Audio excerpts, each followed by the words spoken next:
ruksa dalam ibadah puasa, ada ruksa juga dalam ibadah haji dan umroh. Tetapi untuk hari ini kita akan fokus membahas ruksa dalam ibadah sholat.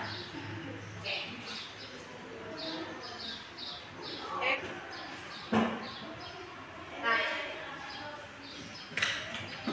jadi sebelum kita membahas lebih dalam mengenai materi ruksa, di sini Ibu ada 3 pertanyaan mendasar. Yang pertama, pernahkah kamu mengalami kesulitan dalam melaksanakan sholat ketika dalam perjalanan jauh?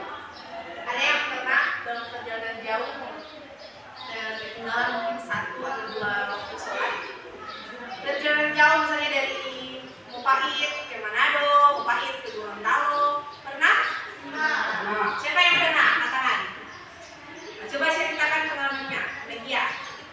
Apa ceritakan? Oh, tidak ada masalah dua dari asal.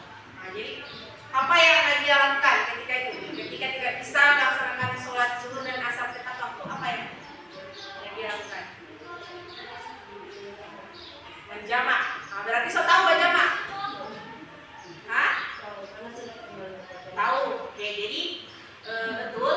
Jadi ketika orang dalam perjalanan dalam ajaran Islam sendiri, kita alhamdulillah mendapat keringanan atau kemudahan dalam beribadah. Kenapa sholat itu walaupun sakit, walaupun dalam perjalanan harus tetap sholat? Nah, karena sholat itu wajib. Dan beruntungnya kita, Allah memberikan kemudahan. Jadi kalau orang sibuk dalam perjalanan yang jauh, kemudian orang sakit, bahkan kalau orang tidak mampu berdiri, boleh sholat dalam keadaan duduk. Boleh juga sholat dalam keadaan berbaring kalau tidak mampu. Kemudian lanjut. Mengapa sholat jamak dan kasar diperbolehkan dalam Islam? Ada yang bisa jawab? Mengapa sholat jamak dan kasar diperbolehkan dalam Islam? Belum tahu. Oke, baik. Jadi Ibu bantu jawab. Sholat jamak dan kasar itu diperbolehkan dalam Islam karena setiap manusia mempunyai kemampuan, kebutuhan, dan kesanggupan dalam beribadah yang berbeda-beda. Ada yang sanggup berdiri, ada yang tidak sanggup sholat tepat waktu karena mungkin dalam perjalanan jauh atau dalam keadaan sakit, sehingga Allah memberikan ruksa. Apa itu ruksa tadi? Kemudahan dan keringanan dalam beribadah. Oke, lanjut pertanyaan yang ketiga. Mengapa manusia membutuhkan ruksa? Kenapa?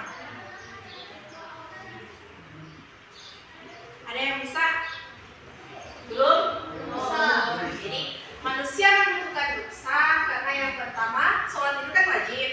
Jadi tidak ada alasan, tidak boleh meninggalkan sholat. Tidak ada alasan, oh saya sakit, tidak mau sholat, tidak bisa sholat. Atau saya dalam keadaan sibuk, saya dalam perjalanan jauh, ini tidak bisa sholat. Tidak boleh ada alasan seperti itu. Oleh sebab itu Allah memberikan ruksa atau kemudahan dalam beribadah. Selain itu apa lagi? Yang kedua, agar umat Islam mampu disiplin dalam beribadah. Dalam hal ini ibadah sholat. Oke, itu saja. Kita lanjut. Baik, kita lanjut pada tujuan pembelajaran. Jadi tujuan pembelajaran kita hari ini ada 3. Yang pertama, pada akhir pembelajaran hari ini adik-adik diharapkan mampu menjelaskan atau mengetahui makna ruksa.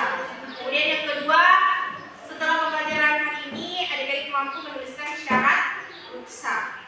Dan yang terakhir, setelah pembelajaran hari ini adik-adik dapat membedakan jamak dan kasar.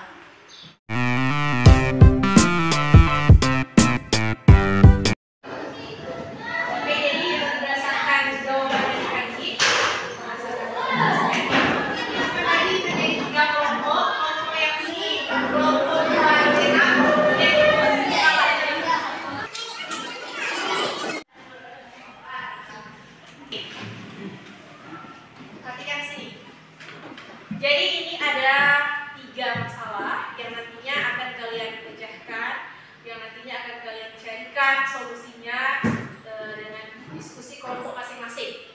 Nah, kita mulai dari masalah yang pertama. Masalah yang pertama ini mengenai masalah si Ani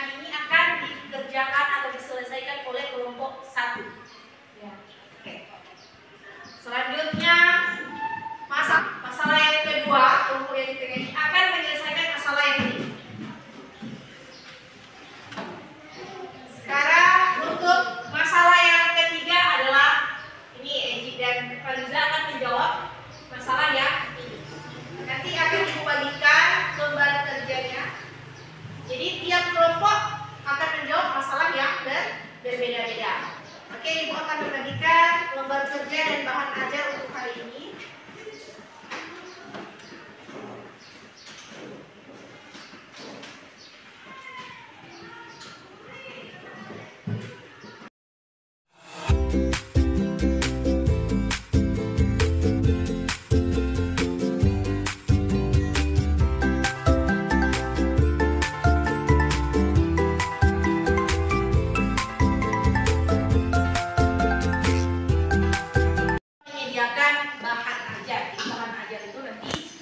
Digunakan untuk menjawab, boleh lihat dari sini.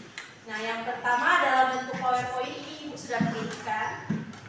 Kalau yang dia lebih mudah memahami, kalian lebih mudah memahami dalam bentuk bacaan atau lebih suka kalau belajar itu menggunakan warna-warna seperti ini, maka silakan pilih yang ini.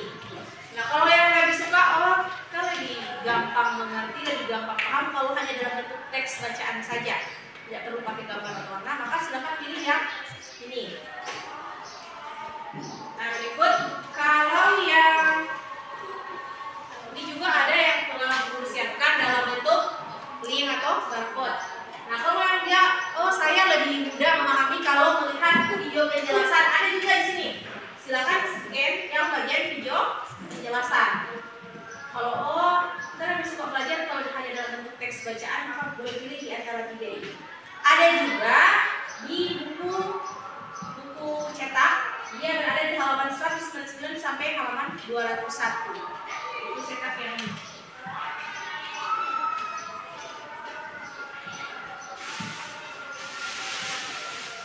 Halaman 199. Ini dari halaman 199 sampai 201.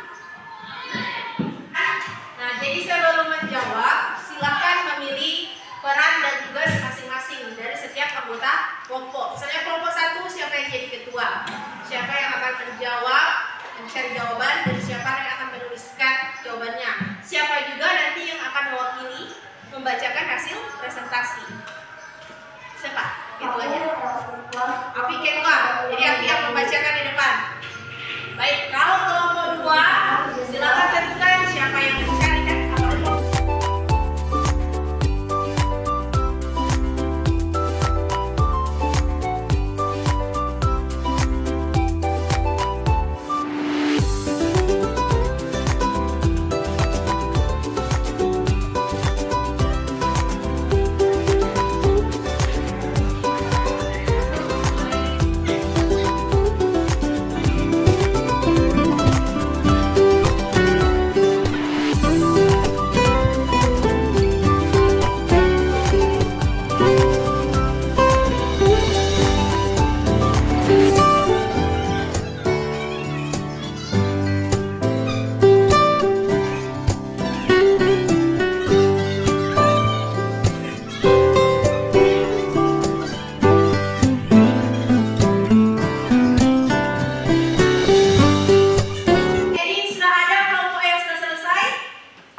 Perhatikan teman-teman yang lain, mohon perhatikan sebentar.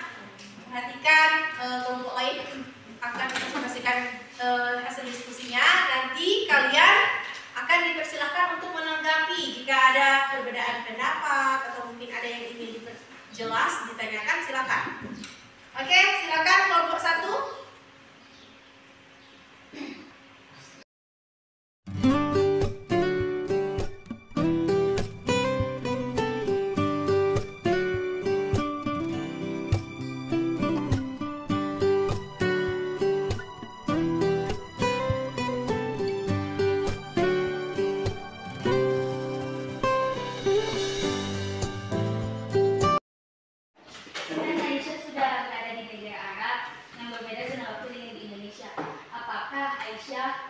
akan mengikuti waktu sholat yang di Arab, maksudnya Ya, atau yang ada di negara sebelumnya.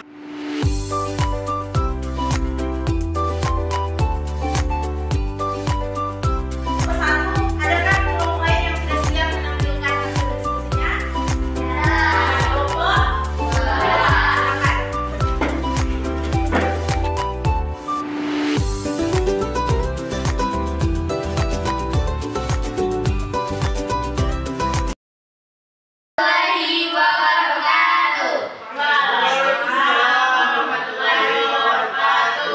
Perkenalkan, kami dari kelompok 2, nama saya Sri Ainun Asjaena. Hilman sedang sakit flu dan demam. Ia merasa kesulitan untuk berdiri lama-lama.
Tugas kelompok sudah selesai semua? Sudah.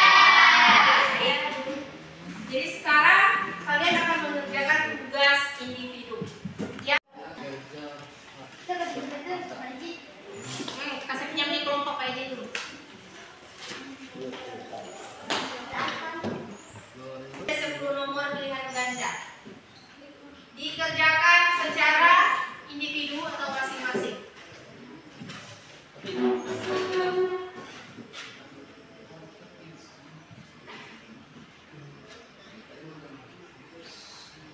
Dia 3 orang itu kan yang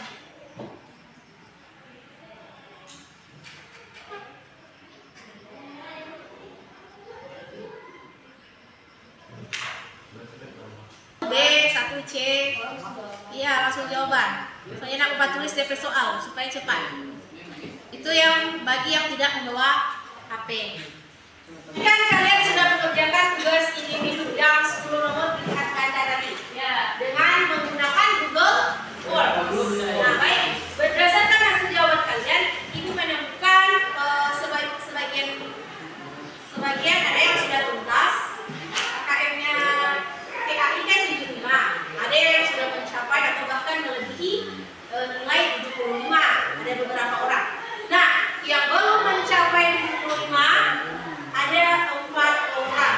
Silakan duduk berempat di situ. Yang lain menyesuaikan, yang lain pindah dulu.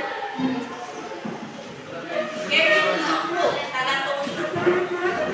Yang lain cuma 4. Ya, pilihan ganda tadi yang 10 nomor, akhirnya salah. Iya, salah tidak. Salah tidak. Kan 75 KKMPA. Silakan. Sudah? Nah, perhatikan sini. Nah, bagi yang sudah tuntas, sudah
memberikan ruksa sholat kasar. Berdasarkan ketentuan fikih, apakah Fadil diperbolehkan mengkasar sholatnya? Jelaskan alasannya. Tadi Adi udah jawab salah.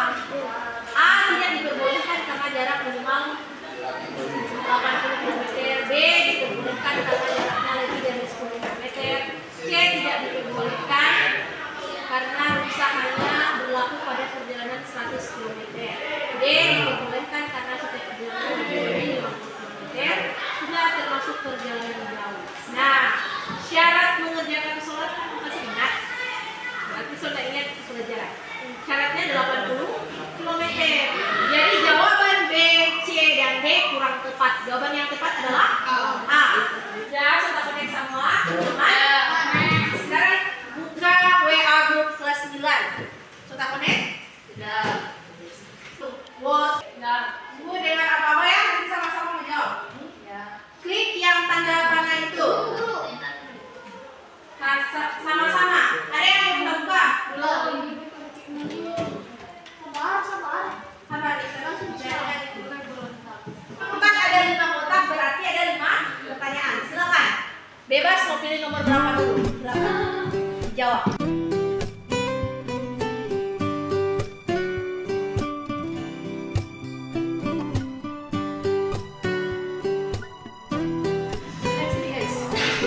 Jadi dia mau tulis. Tadi yang pertama selesai adalah Sri Ainun. Nah, jawaban yang benar semua berarti dari 5 nomor juga benar. Waktu menjawabnya 1 menit 4 detik. Nah, urutan yang kedua Karina Obit. Yang benar 4 nomor, waktu menjawabnya 1 menit 16 detik. Nah, selanjutnya Al-Farabi. Al-Farabi menjawab 4 benar, waktu menjawab 1 menit 23 detik. Syariah 4 benar, waktu menjawab 1 menit 23 detik. Nah, yang lain silakan dituliskan